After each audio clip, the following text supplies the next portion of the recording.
요한복음 2장을 이렇게 함께 읽었습니다. 우리가 참 신앙생활 하기가 쉬운 것은 아니죠. 사실 해야 될 일도 많고 또 시간도 빨리 지나고 그런 면들이 있습니다. 그런데 말씀해 보면 그런 모든 것도 중요하고 필요한 일이지만 하나님께서 늘 순서를 얘기해 주시는 것 같아요. 먼저 영혼이 잘 되어야 하고, 그리고 범사가 이제 형통하게 되는 축복이 이렇게 말씀 가운데 순서가 되어 있습니다. 그래서 우리가 하나님 앞에 먼저 영적으로 바로 세움받고 또 이렇게 인도를 받아야 다른 삶도 형통한 삶으로 이렇게 진행된다고 하는 것을 말씀을 통해서 우리가 교육받고 있는 거죠. 오늘 가나라고 하는 장소에서 예수님이 첫 번째 공생애를 시작하시기 전에 이루신 그런 기적에 대해서 기록을 하고 있습니다. 그래서 앞으로 이제 몇 달간에 걸쳐서 예수님께서 이 땅에 오셔서 여러 가지 눈에 보이는 기적들 또 이사들을 많이 행하셨는데, 그것이 무슨 의미인지를 좀 이렇게 살펴보려고 합니다. 우리의 삶 속에도 주님의 인도하심이 있어야 되고, 또 이런 기사와 이적이 또 일어나야 우리가 흔들리지 않는 믿음을 가지고 살아갈 수 있고, 또 믿음 생활하고 또 더 나아가서 하나님의 나라와 일을 위해서 헌신할 수 있는 그런 성장과 자람이 있을 수 있기 때문에, 그리고 지치지 않는 신앙생활의 근원이 될 수 있기 때문에 중요한 것이라고 이렇게 생각을 합니다. 그래서 이 기적, 예수님의 이적, 말씀을 나눠가는 이 시간들을 통해서 우리 성도 여러분들 가정에 또 개인적으로 하나님께서 친히 역사하시고 또 인도하시고 또 영적으로 큰 체험을 하셔서 흔들리지 않는 믿음을 가지고 주님을 위해서 이렇게 헌신해 나가는 삶이 기쁨이 되고, 또 나눈 그 삶이 보람이 되고 마음에 큰 위안이 되는 그런 시간을 좀 보냈으면 좋겠다 하는 생각으로 이 예수님의 표적과 기사이적에 대한 말씀들을 매주 좀 이렇게 살펴보려고 합니다. 우리가 성경을 보면 분명히 우리 인간의 이성이 이해할 수 없는 그런 내용들이 있죠. 자연의 법칙을 거슬리는 그런 일들, 또 우리가 이성적으로 생각했을 때 이거는 뭐 일어날 수 없는 일이다, 그런 것들이 기록이 되어 있는 거죠. 이것이 성경이 가지고 있는 영적인 차원인 것입니다. 그리고 또 다른 면을 보면 인간의 삶이 어떻게 이루어지는지, 그리고 이 말씀을 받는 사람들이 이 말씀을 이해할 수 있도록 하나님께서 말씀을 받는 그때 당시의 사람들의 문화를 사용하셔 전하는 그 문화적인 차원이 또 있는 거죠. 천상의 뜻, 하나님의 뜻, 영이신 하나님의 뜻을 전혀 우리가 이해할 수 없는 방법으로 전해주시면 그 말씀을 받는 사람들이 이해를 할 수 없는 거죠. 그래서 말씀을 받는 그때 당시의 사람들이 이해할 수 있도록 그때 당시 문화와 여러 가지 삶의 코드를 가지고 하나님의 뜻을 전하는 것을 이제 볼 수 있는 거예요. 그래서 이 성경이 가지고 있는 영적인 차원이 중요한 것입니다. 이제 앞으로 말씀을 나눠가려고 하는 예수님의 기사 이적도 영적인 차원인 거예요. 계몽주 이후로 인간의 이성이 재발견되고, 그리고 근대를 넘어오면서 많은 서구의 신학자들이 이 성경이 가지고 있는 영적인 차원을 실제적으로 일어나는 것이 아닌 신화적인 요소로 간주를 하면서 말씀을 하나 둘씩 제거를 해나가게 되었던 거죠. 그래서 이 영적인 파워를 잃은 이런 학자들의 교육과 또 그들이 가르치는 신학교에서 양성되는 목회자들이 이 하나님의 영성 그리고 영적인 차원을 가르칠 수가 없는 거예요. 믿음이 있어야 체험할 수 있는 그런 영적인 세계에 대한 체험을 교회 지도자들이 이제 도외시하고, 그냥 도덕적인 차원에서 윤리적인 차원에서 말씀을 강론하고 이렇게 목회를 해나가다 보니까 서구 교회가 이제 침체 일로로 빠져가게 되는 거죠. 그러나 성경은 분명히 영적인 차원을 얘기하고 있는 것입니다.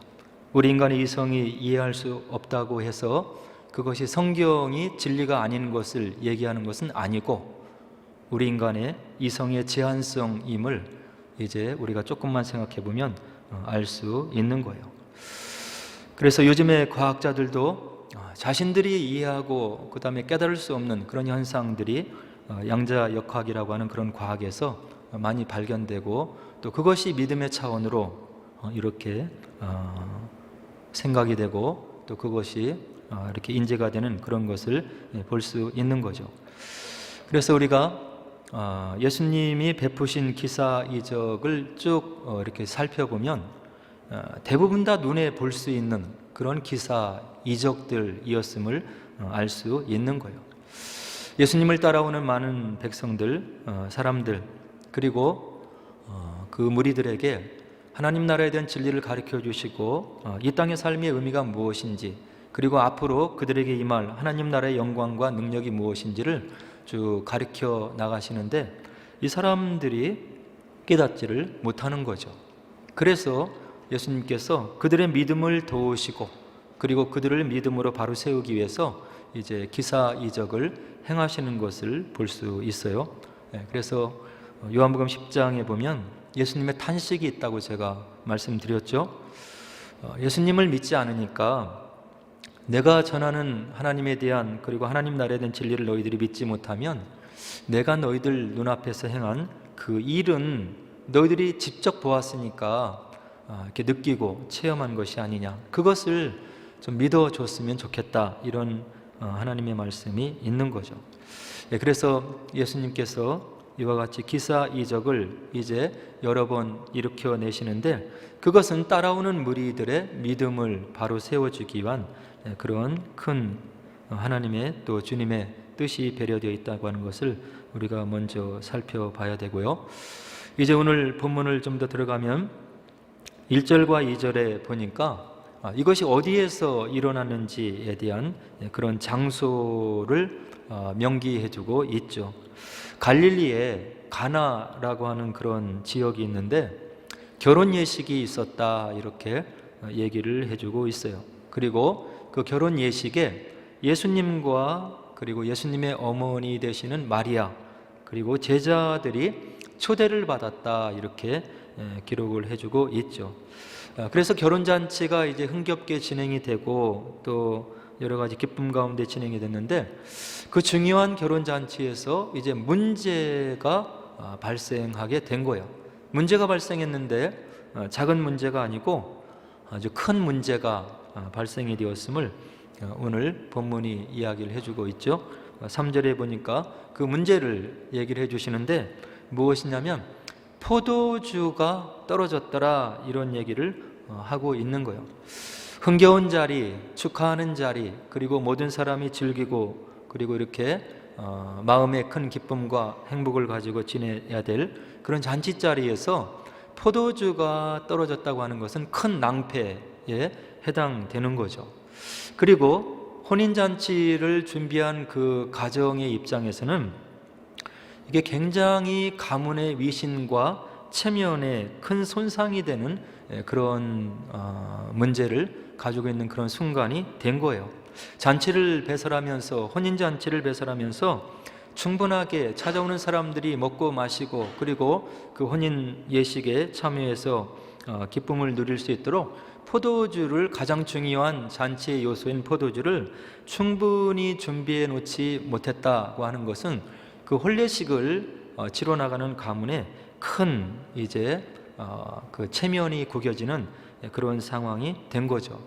우리 역사적으로 보면 이 고대 중동 지역은 체면 문화가 이렇게 일반적으로 편만해 있었다 하는 이야기를 역사적으로 이렇게 볼 수 있는 거예요.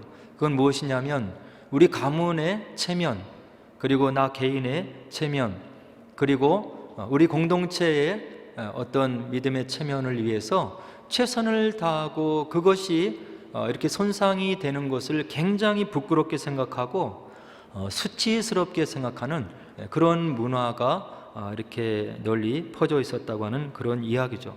우리가 누가복음 11장에 보면 한밤중에 찾아온 손님을 위해서 이웃집에 가서 이렇게 문을 두드리잖아요.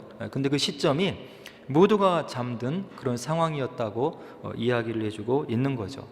그런데 문을 두드려도 여러 번 이렇게 나오지 않던 그런 집 주인이 이제 나중에 나와서 가지고 있는 떡을 좀 주는데, 성경이 우리들에게 뭐라고 얘기를 하냐면 친구됨, 벗됨을 위해서는 주지는 않지만 내가 이렇게 간절하게 찾고 그리고 구하니까 그 사람이 일어나서 내게 떡을 주는 것이다, 이렇게 얘기를 하는데, 그 배경에는 그 마을 전체 공동체 안에 외부에서 손님이 찾아왔을 때 잘 대접하지 않고, 그리고 찾아온 손님이 배를 골거나 그리고 홀대를 받고 가면 그 마을 공동체 전체가 이제 그 체면과 위신을 구기게 되고, 그것을 그 마을 전체 사람들의 수치로 이렇게 간주되는 그런 문화가 있었다고 하는 이야기죠. 그래서 온 마을 사람들이 될 수 있으면 귀찮지만 도와서 찾아오는 그 손님과 벗에 대해서 함께 대접을 하고, 그리고 공동체가 대응하고 대책을 내놓는 그런 체면 문화가 있었음을 누가복음 11장에서 우리가 볼 수 있고요. 그리고 우리가 영화 트로이 목마라고 하는 그런 영화를 우리가 보잖아요. 거기에 보면 장수들끼리 이제 대결을 해요. 그런데 위에서 성벽에서 내려다보는 수많은 그 군사들, 활을 가지고 있고 또 이렇게 맘만 먹으면 그 전장에서 혈투를 벌이는 적장을 언제든지 죽일 수 있는 그런 상황, 그리고 상대편에 또 진을 치고 있는 수많은 군사들도 언제든지 맘만 먹으면 적장을 활로 이렇게 제거해 버릴 수 있는 그런 상황이죠. 그런데 그 영화가 적나라하게 묘사하는 것은 철저하게 중립을 지키면서 그 두 장수가 맞대결을 해서 승부를 낼 수 있도록 끝까지 참고 기다리는 그런 문화를 볼 수 있는 거죠. 만약에 그 전쟁 규칙을 어기고 활을 당겨서 적장을 쏘아 죽이면 전쟁에서 이길 수는 있지만 전 나라의 그 군사와 그 나라에 대한 수치심이 극에 달하기 때문에 그것을 극도로 자제를 하고 위치를 지키고 자리를 지키고, 그리고 적장들이 그리고 대장들끼리 이렇게 싸움을 할 수 있도록 철저하게 중립을 지키고 비겁한 공격을 하지 않는 그런 군사들의 모습을 우리가 트로이 목마에서 이렇게 볼 수 있는 거예요. 참 이런 문화를 보면 우리가 여러 가지를 생각하게 되는 거예요. 믿지 않는 사람들, 그리고 예수가 없는 사람들도 자신들의 체면과 위신과 권위를 위해서 비겁하게 공격하지 않고 페어플레이를 하고, 그리고 거기에 승복하고 하는 그런 역사의 기록들을 우리가 역사에서 볼 수 있는 거죠. 그래서 이와 같이 예수님이 가나에 가셨을 때 혼인잔치에서 포도주가 떨어졌다고 하는 것은 그 가문의 수치가 되기 때문에 포도주가 떨어진 상황은 굉장히 중요한 상황이었다고 하는 것을 우리가 역사를 통해서 알아볼 수가 있는 거죠. 그래서 이제 예수님의 어머니 되시는 분이 요청을 해요. 포도주가 떨어졌다, 아들 예수에게 그런 요청을 하면서 도움을 청하는 거죠. 예수님의 어머니, 육신의 어머니 마리아가 예수님을 향해서 왜 이런 요청을 했겠습니까? 마리아는 예수님이 잉태했을 때 천사의 방문을 통해서 장차 내가 잉태를 해서 낳을 그 아들이 누구인지를 수태고지를 고지받았던 그런 경험이 있고, 그리고 예수님을 키워내면서 예수님을 통해서 이렇게 경험을 했던 범상치 않는 무엇인가 신비한, 그리고 이 아들이 바로 다른 아이들과는 다른 무엇이 있음을 마음속에 늘 간직하고 있었던 그런 육신의 어머니 마리아였던 거예요. 그래서 하나님 나라의 능력을 체험했고, 그리고 그에게 찾아온 천사를 맞이했던 그런 사람이고, 그리고 여러 가지 신비하고 범상치 않은 일을 예수님이 육신의 나이 30이 먹을 또라 이렇게 늘 체험하면서 마음에 간직했던 그런 마리아였다고 하는 것을 우리가 복음서를 통해서 알 수 있는 거죠. 그래서 이와 같이 혼인잔치를 배설하는 그 가정의 절체절명의 순간에 모두가 당황하고 그리고 마음이 불안한 그런 시간에 마리아가 예수님을 향해서 이렇게 돌아서서 무엇인가를 해주시기를 간청하는 그런 모습을 오늘 본문에서 알 수 있는 거예요. 저희들도 마찬가지인 거죠. 우리가 하나님을 향해서 기도할 수 있는 것, 그리고 성령의 존재를 인정하고 기도할 수 있는 것, 그리고 예수님께 우리가 무릎을 조아리고 기도할 수 있는 것은 우리의 시간, 지나온 시간을 통해서 하나님을 어떻게 만났는지에 대한 순간이 우리에게 있기 때문에 이 문제를 가지고 고민하고 갈등하고 사람을 찾아가기보다 먼저 하나님께 이 문제를 올려드리고 기도로 의논할 수 있는 그런 마음의 여지, 믿음의 공간이 생길 수 있는 것은 지나간 날들 속에 나의 삶 속에 우리 가정 속에 함께 하셨던 그 흔적들을 기억하고 우리가 예수님께 이 문제를 가지고 올라가는 그런 체험들을 우리가 지금도 할 수 있는 거예요. 이와 같이 이제 예수님께 무엇인가 문제를 해결을 원하시는 그런 마리아의 이야기를 들은 예수님의 대답이 뜻밖의 대답이 나오는데 뭐라고 예수님께서 마리아에게 대답을 하시냐면 4절에 보니까 여자여 나와 무슨 상관이 있나이까 내 때가 아직 이르지 아니하였나이다. 이 본문에 나오는 여자여, 십자가 밑에서 또 아들을 올려다보면서 탄식하고 눈물을 흘리는 그 어머니, 육신의 어머니 마리아를 향해서 십자가상에서 여자여 이렇게 얘기를 하는데, 이런 여자여라고 하는 이런 단어는 연관학자들의 말에 의하면 그냥 여인으로서 마리아를 대하는 그런 불쾌한 그런 이야기가 아니고, 그때 당시에 여인을 최고로 존중해서 지칭하는 그런 존칭어였음을 이제 이야기를 해주고 있는 거죠. 어머니에 향해서, 어머니를 존중하면서 최고의 존칭을 향해서 답변을 하시는데, 공손하게 답변을 들으시는데, 이와 같이 나에게 무엇인가를 하기를 요청하는 그런 어머님의 뜻을 완곡하게 거절을 하는 거죠.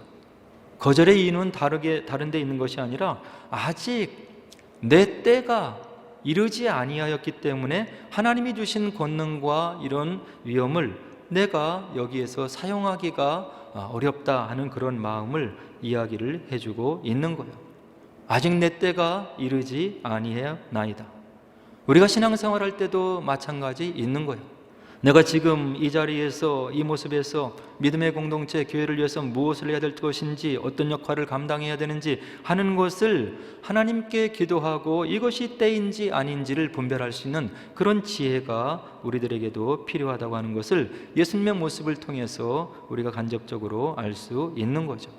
그래서 하나님께서 허락하신 때가 이르지 아니하였는데, 예수님께서 어머님의 요청을 존중해 주시고 이제 마음속의 기도 가운데 순종하시는 예수님의 모습을 우리가 본문 속에서 알아볼 수 있는 거예요. 예수님의 삶을 바라보면 하나님의 말씀에 절대적으로 순종해 나가는 순종의 삶이었음을 우리가 복음서에서 알 수 있는 거죠. 예수님의 이런 순종의 삶의 절정은 바로 십자가상에서 우리가 볼 수 있고요. 그 전에 겟세마네 동산에서 올려드리는 예수님의 기도의 음성을 통해서 우리가 볼 수 있는데, 바로 십자가 사건을 앞에 두고 너무나 인간적인 마음으로, 인간의 모습으로 감당하기 어려운 그런 것이라서 십자가 사건을 앞에 올려드리고 제자들을 좀 떨어뜨린 다음에 겟세마네에서 기도를 하시던 그 예수님, 밤이 맞도록 기도를 하신 그 예수님께서 이제 하나님의 뜻에 대해서 순종을 하는 그런 기도를 올려드리는데, 누가복음 22장 42절에 보면 어떤 순종의 기도를 올려드리냐면, 아버지여 만일 아버지의 뜻이거든 이 잔을 내게서 옮기시옵소서. 그러나 내 원대로 마옵시고 아버지의 원대로 되기를 원하나이다. 전적으로 육신의 몸을 입고 있는 예수님께서 십자가 사건을 끔찍하게 생각하시고 도저히 감당할 수 없어서 할 수만 있으면 이 잔을 옮겨달라고 기도했던 그런 예수님이지만, 기도가 깊어지면서 하나님의 뜻에 절대적으로 순종하시는 예수님의 모습을 볼 수 있는 거예요. 저희들은 예수님을 통해서 구원받은 하나님의 백성들인 거예요. 값으로 환산할 수 없는, 산정할 수 없는 구원이라고 하는 엄청난 선물을 우리에게 축복으로 주신 그 예수님, 그 하나님, 그 성령님께 우리가 우리의 삶을 들여나가면서 하나님의 뜻에 순종해야 되는데, 우리의 기도가 깊어져야 이런 순종의 열매를 맺을 수 있는 살아있는 믿음이 우리 가운데 있을 수 있다고 한다는 이야기야. 우리의 생각으로 주변의 여건을 바라보고 우리의 입지를 결정하는 것이 아니고, 그 일을 놓고 하나님의 살아계심을 인정하고 기도해서 우리 마음속에 말씀을 통해서, 기도를 통해서 알려주시는 하나님의 뜻에 순종했을 때 예수님의 기적의 역사가 우리 삶 속에 일어날 수 있음을 오늘 본문은 우리들에게 알려주고 있는 거죠. 그래서 예수님의 이러한 마음의 움직임을 알아본 마리아가 이제 하인들에게 요청을 하는데 뭐라고 하냐면, 하인들에게 이르되 너희에게 무슨 말씀을 하시든지 그대로 하라. 예수님이 이제 너희들에게 무엇인가 얘기하실 것인데 너희들에게 무슨 말씀을 하시든지 그대로 해라. 이해되지 않고 납득이 되지 않는 그런 일을, 이 혼인집 잔치를 위해서 이 결혼을 주례하는, 그리고 이끌어 나가는, 잔치를 배설하는 그 가정을 위해서 예수님께서 무엇인가 하실 것인데 너희들의 생각에 이해가 되지 않는다고 해서 주저하지 말고 너희에게 무슨 말씀을 하시든지 그대로 하라. 이렇게 마리아가 기도와 같은 청을 하인들에게 이야기를 해주고 있는 거예요.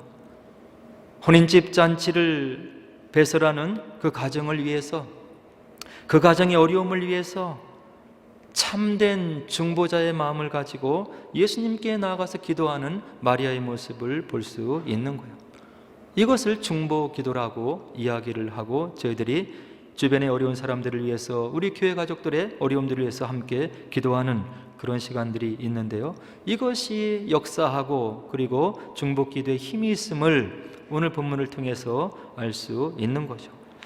그래서 이제 이 하인들이 움직이기 시작하는데요, 예수님께서 마리아의, 육신의 어머니의 마리아의 간청을 들어서 예수님의 때가 되지 않았음에도 불구하고 순종하는 마음으로 이제 하인들에게 이야기를 해주고 있는데요, 뭐라고 하냐면 7절에 유대인의 정결 예식을 따라 2-3통 드는 돌 항아리 6항아리에 물을 채우라.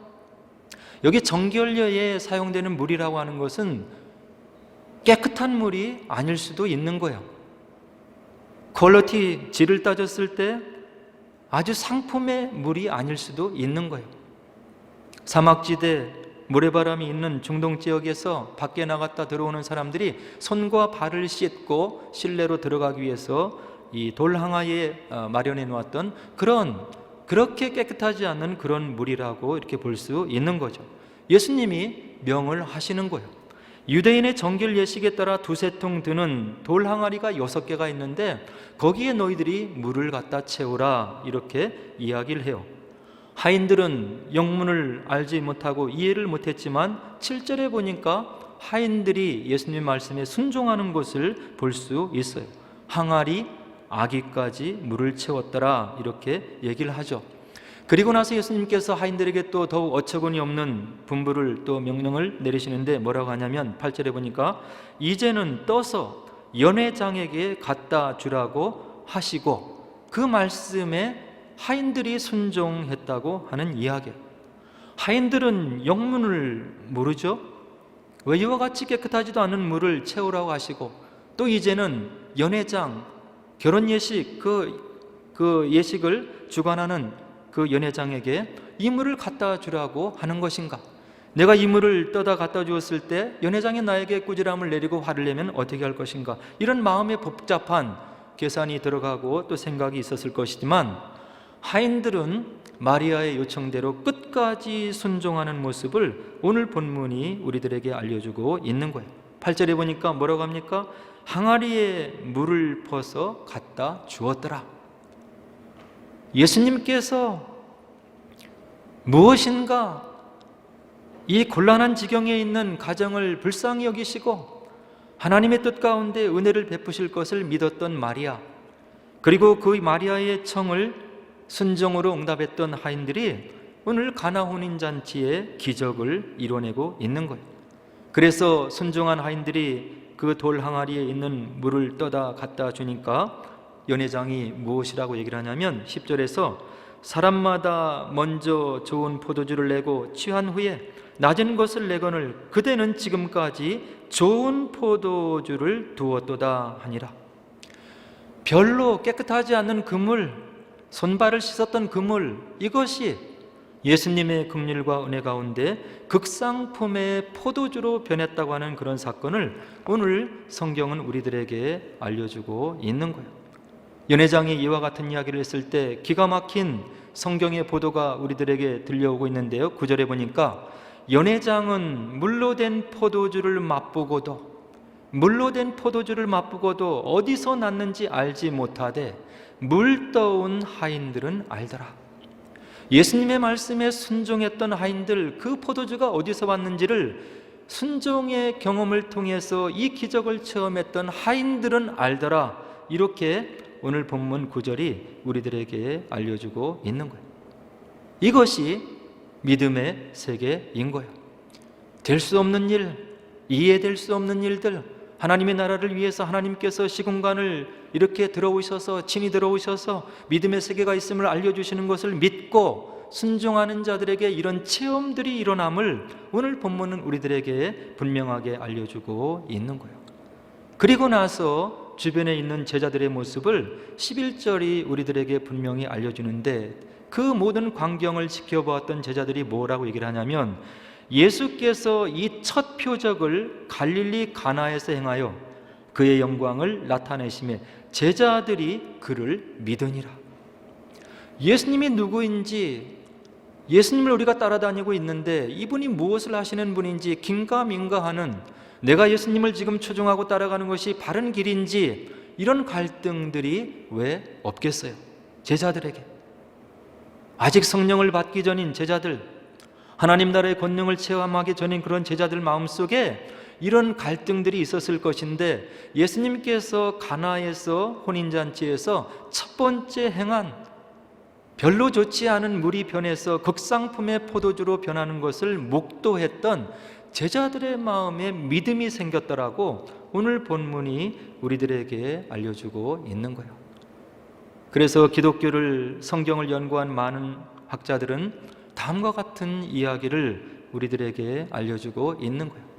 기독교 신앙의 문턱을 넘기 위해서는 우리가 태초에 하나님이 천지를 창조하시니라, 이 말씀을 믿을 수 있느냐 믿지 못하느냐에 달려있다, 이렇게 이야기를 해주고 있는 거예요. 하나님이 시공간에 갇혀있는 3차원에 갇혀있는 우리들의 세계를 넘어서서 다차원에 있는 그 영이신 하나님께서 모든 것을 주관하시고 우리 삶 속에 들어오셔서 우리에게 믿음을 주시고 하나님 나라의 실존과 현존과 능력을 증거하시는 능력 많으신 하나님임을 믿을 수 있느냐 없느냐가 우리 믿음의 질을 결정하는 것이라고 바로 많은 말씀을 연구한 사람들의 입을 통해서 우리들에게 알려주시고 있는 거예요.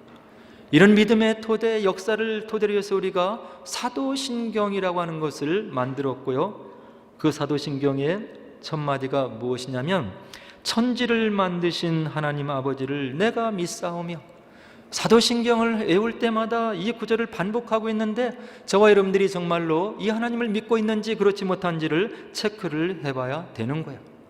하나님을 위한 삶, 주의 말씀을 위한 삶, 하나님의 뜻을 위해서 우리가 순종하고 헌신하고 섬기고 봉사하는 모든 것들의 초석이 이 신앙에 달려있음을 오늘 기회 사는 우리들에게 분명하게 알려주고 있는 거예요. 2000년 전에 하나님의 형상을 인간이 만지고 느낄 수 있도록 이 땅에 인간의 몸을 입고 오신 그 예수님께서 어머니 마리아의 요청을 통해서 첫 기적을 가나의 혼인잔치에서 행하셨는데, 그 행하신 기적의 첫 기적이 무엇이냐면 별로 좋지 못한 물이 변하여서 극상품의 포도주가 되게 하셨다고 하는 이야기예요. 이 본문의 말씀은, 기사의 말씀은 우리들에게 무엇을 얘기를 하냐면, 하나님 나라의 기적을, 하나님 나라의 능력을 우리가 믿고 순종하면 이런 변화되는 마음, 변화되는 삶이 저와 여러분들에게 찾아올 수 있다고 한다는 이야기예요. 예수님을 알기 전에, 예수님을 개인 구주로 믿기 전에, 하나님을 아버지로 고백하기 전에, 성령님을 우리가 살아계신 하나님으로 고백하기 전에 우리의 인격과 마음을 보면 별로 좋지 못한 인격들이었음을 우리가 알 수 있는 거예요. 고집스럽고 이기적이고 질투와 미움이 많고 다른 사람을 배려하지 못하고, 그러나 하나님께서 우리 삶 속에 찾아오셔서 예수님 삶 속에서 우리가 하나님을 체험할 수 있도록, 예수님이 나의 개인적인 구주가 되도록 성령께서 역사하셔서 믿음의 고백이 있게 하신 다음에 우리들이 이런 신앙 여정을 통해서 예수님의 성품을 닮아가는 그런 제자로서의 삶을 살게 해주시고 있다고 한다는 이야기예요. 어제보다는 오늘이 낫고 금년보다는 내년이 낫고 성장이 느린 것 같지만 하나님의 마음을 헤아리려고 노력하고 내가 헌신해 나가고 봉사하는 그런 폭과 깊이가 넓어지고, 그리고 주변의 사람들, 연약한 사람들을 헤아리는 그런 믿음의 인격, 예수님 닮은 인격이 우리 가운데 형성이 될 수 있다고 한다는 이야기예요. 오늘 이 말씀을 우리가 대하면서 이런 기도가 있어야 되는 거예요. 하나님 아버지, 내가 부족합니다.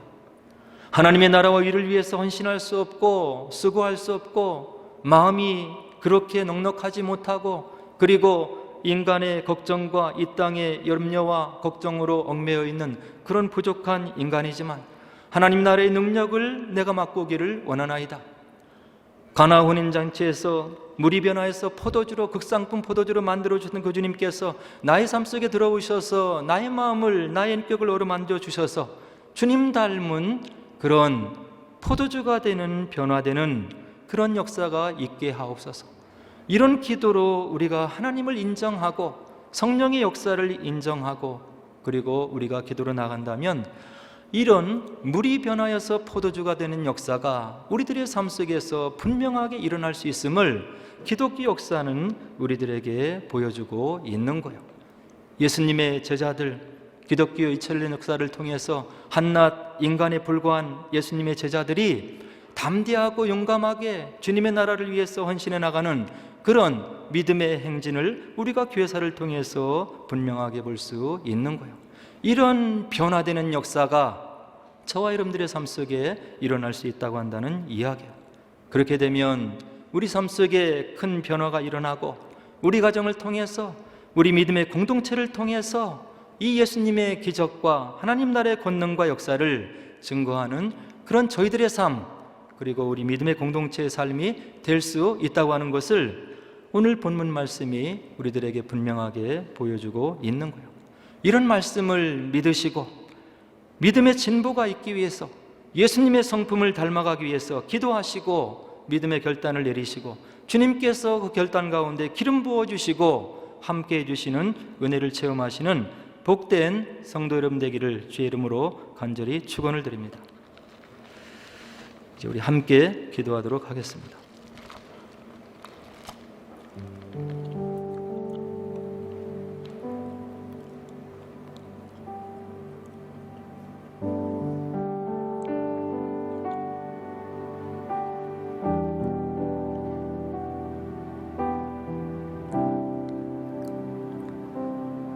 예수님을 믿고 신앙생활하는 모든 사람들,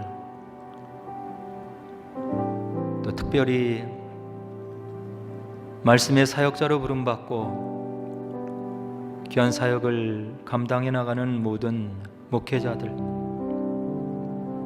또 어려운 선교 현장에서 말씀 전파의 사명을 감당하는 선교사님들,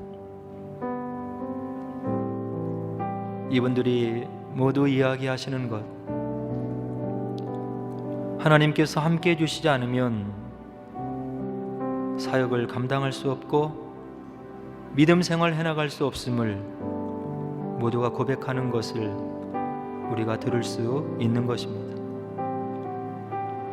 주님께서 우리의 삶을 붙잡아 주시고 우리의 연약한 신앙을 붙잡아 주셔야 우리가 일어설 수 있는 것이고 담대한 믿음의 행진을 해나갈 수 있는 것입니다. 믿음을 주기 위해서 행하셨던 예수님의 기사와 이적의 사건들이 그런 믿음의 결단을 내리는 심령과 가정 속에 함께 일어나는 것입니다. 무리를 걸어오시는 예수님을 보고 무리를 걸었던 베드로, 다가오는 풍랑을 바라보자마자 물속에 빠져들어가는 장면, 우리의 시선과 우리의 마음이 예수님께서 있는 곳에 놓이지 않으면 우리의 신앙이 빠져들어가게 되는 것입니다. 세상의 염려와 걱정들, 주변의 사람들, 그리고 여러 가지 여건들, 우리 주님 하나님의 말씀 우리에게 얘기하기를 주님 앞에 시선을 맡기고 주님께 의존된 삶을 살으라고 하나님 말씀이 계속해서 이야기를 해주시고 있는 것입니다. 하나님의 역사, 하나님 나라의 능력을 체험하는 믿음 되게 하옵소서. 나의 생각을 뛰어넘고 연약함을 뛰어넘고 믿음의 결단을 했을 때 하나님께서 역사하시고 나의 삶을 주관하시는 그런 신앙의 체험이 일어나게 하옵소서. 우리에게 준 믿음의 사명과 우리 교회에게 맡겨진 선교의 사명을 한마음 되어서 주님과 동행하는 마음으로 잘 감당할 수 있는 믿음의 교회가 되게 하옵소서. 나의 삶을 통해서 예수님이 증거되고 믿음의 삶이 무엇인지를 증언할 수 있는 능력의 삶을 살게 하옵소서. 우리 하나님께 우리의 기도, 우리의 마음을 함께 올려드리도록 하겠습니다. 기도하겠습니다.